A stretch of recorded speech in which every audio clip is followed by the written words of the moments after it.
Hello friends, how are you? I hope that you all will be fine. In this tutorial, I'm going to discuss with you about IELTS speaking. The video is about uh, the kind of things that one student should do at the time of IELTS speaking test, what things he should avoid, what things he should do, what a student can do to uplift his band score. And I'm also going to discuss the certain things that decrease your score in IELTS speaking time. So I know that you're already familiar with the pattern of IELTS speaking. The speaking time is 11 to 14 or 15 minutes, something like that. And this is 25% of your total IELTS score, like four modules: listening, reading, writing, and speaking. Speaking constitute 25%. And in speaking, three parts are there: first introduction, cue card, and then discussion. The first one is the introduction. This is really very important. This is the beginning of your speaking. What happens on the exam day? The examiner introduces himself. Then he makes you feel comfortable by asking your name, what do you do you work, or do you do any study? This is the first question that every examiner asks to every student. Then he may ask you about where are you from or where are you living. So suppose if you reply that I am a student, then examiner will ask you all the questions related to study or such kind of things. And if you say work, then he may ask you some questions related to your work. Then after that, next questions like the topics that are related to our day-to-day life. They are not any specific questions about any particular branch of knowledge.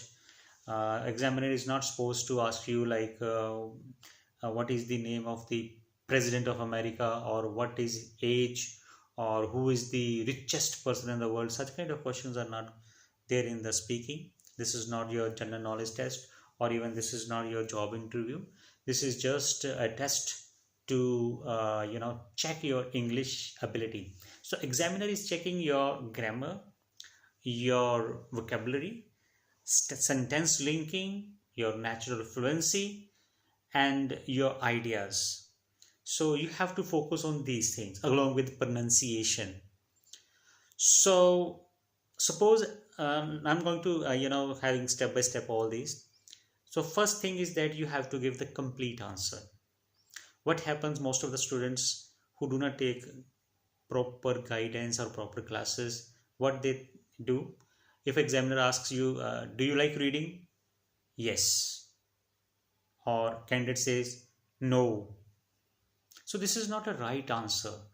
In this way, you have understood the question, but you have not shown your English ability, or ability to speak, ability to use grammar, vocabulary, pronunciation. So single word answer is not acceptable in IELTS speaking. Okay, another answer: I like reading. I like reading books. So this is little bit okay. Another answer can be like that: no, I hate reading. This is, I do not. It makes me feel offended. Even I find that reading is quite boring. So this answer you might feel that this is a very harsh answer. There is no politeness. There is less etiquettes. But from the IELTS point of view, the second answer is better, much better than the first answer, in which you said that I like reading. So why second answer is better? Because in second answer you used more words, you showed your grammar ability, you showed your linking words, you showed your ability to give length to your talks, extend your answer. So second answer is much better than the first one. The next thing is fluency. So most of the students assume that fluency means when you speak very fast, that is very impressive. No, this is not like that.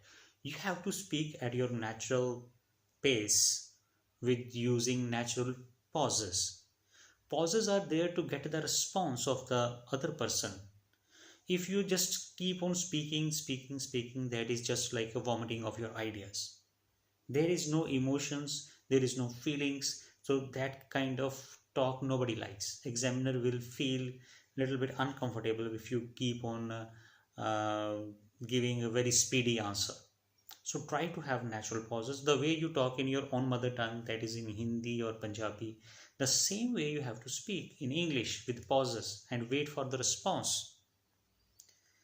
To have pauses, or you should know a little bit about fluency linking words like however, moreover, furthermore, instead of these, although, though.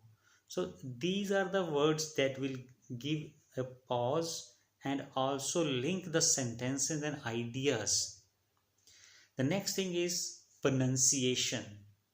It is often seen that the local language is going to have a lot of effect on your English language. The way you speak in your local language, Punjabi, that effect is seen in most of the students language. They use very hard pronunciation. For example, I just give you one example. Even I have seen in my own institute some students, when they come, so they speak like they're not able to utter the words like is. They say hitch, or and or which, that just they have to say that I saw yesterday a dog barked in my street. So a dog barked in my street. I wanted to become a doctor. So this is a very hard way of speaking.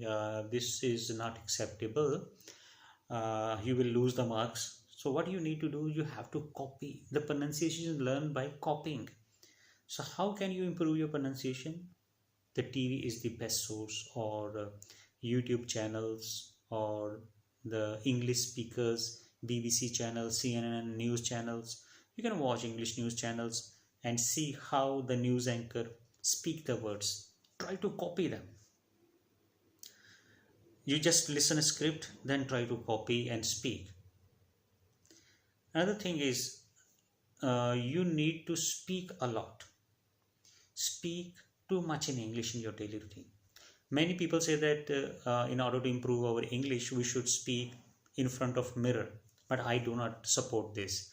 By talking in front of mirror, you are just vomiting your own ideas. You are not getting anybody response of anybody. So it's very important that you talk to people, not to the mirror. Mirror is just an object. He or mirror will not respond to you.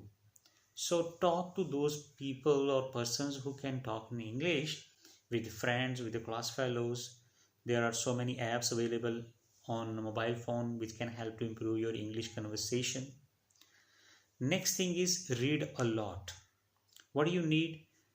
Simple English cannot work. You should have ideas, related ideas to the questions. So for that you need to read newspaper, magazines, storybooks, or you should improve your influences means the outside world which influence you. What kind of things you watch on TV. If you watch only Punjabi songs, I have no problem with Punjabi songs, they are nice. But if you are spending full day watching Punjabi songs, Punjabi movies, so it means that you're not learning any English words. Moreover, if you're not watching any kind of informative programs shown on, for example, on History TV or Discovery Channel, if you're not reading any such kind of content which improve your thoughts, attitudes, which improves your thinking ability, give you better ideas. Ideas are, you cannot generate ideas on your own. You have to read a lot good things. You have to watch TV debates, especially in English, or read newspaper. These are the input sources of information. If your inputs are not strong enough, healthy enough, good enough, the things will not work for you. So simply learning grammar rules will not work. Simply learning some synonyms or vocabulary will not work. You have to improve your ideas as well. Then other things are there like eye contact, expressions, emotions. One should speak with emotions. If you speak plainly or crammed language, you will not get the scores. So practice a lot and speak with emotions. So this is all that I want to say today. I hope that you will like and follow my suggestions and try to improve your English speaking. Thank you very much for watching this video. Stay healthy, stay happy, and see you again.